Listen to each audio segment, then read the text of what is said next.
All right, so constructing the shape, and you can see I've unlocked this layer. It is one continuous shape, but we're going to build it out of 4 different shapes. We're going to turn this layer on, move on to this layer. Notice we're organized. We're keeping information separate from one another. And these numbers, 250, 425, that's a star tool. We're coming in here, and I'm going to click, and here's the 250, 425. And you can use any numbers you want. This is not exactly how you build a gear. This is just one example. So I'm going to drop that thing on the stage, and then the rest of these are circles. So the 450, let's just do that one to start with. So we get the ellipse tool, click once, and say 450, tab 450, and click OK. And then selecting both of these, and we'll go ahead and align to key object, and just say this is our key object right here, and center and center. And then with the shape builder, we'll go ahead and, lost it there for a second, hold down Option to subtract out the center. And that's how this begins, just with chopping out the center. Now you can add all these at once, and let's go ahead and do the next 2 together, the 550 and 650, where we're going to establish that inner gear and outer gear. So let's go ahead and drop in 2 more of these. 550, click OK, click, and we're going to have to remove the center again. But just so you see, and the reason we're doing this is not because I want you to build gears, it's because I want you to understand that key object, that you can use the shape builder and your imagination to do all kinds of great things. Now, click to deselect and then just select this.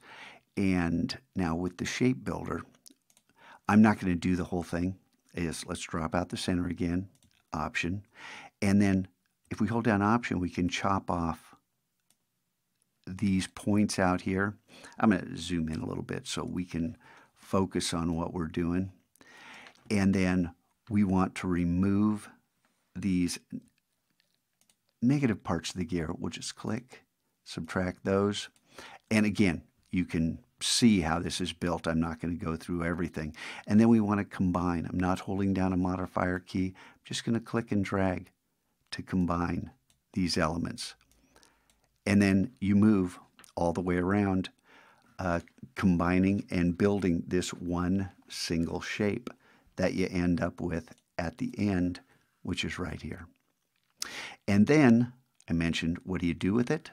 Okay, well, let's select this, and you can select it by just clicking on that little meatball right there, copying, and I'm going to jump over to the other and paste it in, and then just click and drag this. Whoops, it helps if our symbol library is open, and we'll drag this in, and we'll call this Gear 1.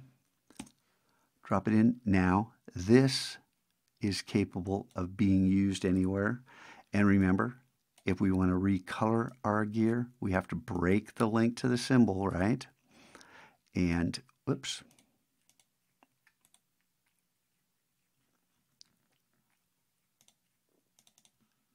Well, we did drag this out, right? That is very interesting. Why do we not have that as an under object? Don't you love it when you do this live, you get to the end of the video, and where is our ability to break the link to the symbol? There we go. So I have no idea why the right click did not work there. Could be something to do with where it sat in the layer stack, but now the link is broken and we're capable of selecting another color for our symbol. And of course, we could add a stroke to it. We could do all kinds of things. There you go. We'll get to the shapes tomorrow and saving out symbol libraries and brush libraries and the rest. But for right now, save your work, and you have these new symbol libraries ready for you. The new symbols in your library ready to be used in any project. And this is something you could build the rest of the year and take with you if it's something that interests you in the future that you want to keep working with. All right, have some fun today.